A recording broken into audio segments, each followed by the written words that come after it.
Hello friends, daily dictation के लिए channel को सब्सक्राइब कर लें। फ्रेंड्स, जो लोग भी उत्तराखंड एपीएस या किसी भी अन्य एग्ज़ाम की तैयारी कर रहे हैं वो इस डिक्टेशन को ज़रूर लिखें। यह डिक्टेशन 5 मिनट की है जिसमें लगभग 400 शब्द हैं। यह डिक्टेशन 5 सेकंड बाद शुरू होगी।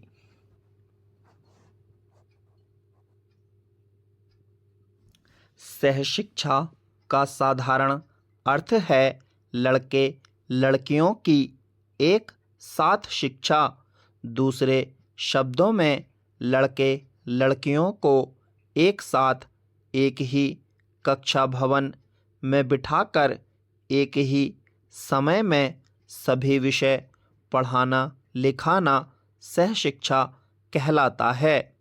आज यद्यपि लड़कियों के लिए विद्यालय महाविद्यालय अलग भी हैं, फिर भी प्रायः हर स्कूल कॉलेज में सहशिक्षा की व्यवस्था विद्यमान है। यहाँ पढ़ने वाले छात्र छात्राओं और उनके अभिभावकों की इच्छा है कि वे अपने आश्रितों को सहशिक्षा वाले विद्यालयों में पढ़ाएं या फिर छात्र छात्राओं को अलग अलग शिक्षा देने वाले विद्यालयों में भेजें। किसी पर कोई पाबंदी नहीं है। प्राचीन भारत में शायद सहशिक्षा की व्यवस्था उस युग के गुरुकुलों में थी। कहा जाता है कि तब तक्षशिला, नालंदा आदि विश्वविद्यालयों या फिर ऋषियों के आश्रमों में जहाँ कहीं भी शिक्षा की व्यवस्था थी वह राज्य की ओर से हुआ करती थी। वहाँ छात्र छात्राएं इकट्ठे पढ़ा करते थे।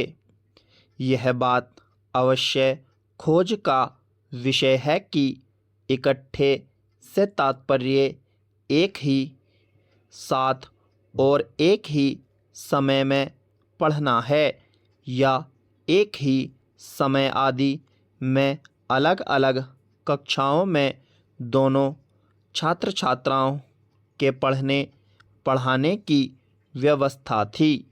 जो हो गार्गी, सती अनुसुईया, प्रियंवदा जैसी विदुषी ऋषि पत्नियों के उदाहरण देकर कहा जाता है कि उन्हें छात्रों के साथ ही शिक्षा दीक्षा प्रदान की गई थी।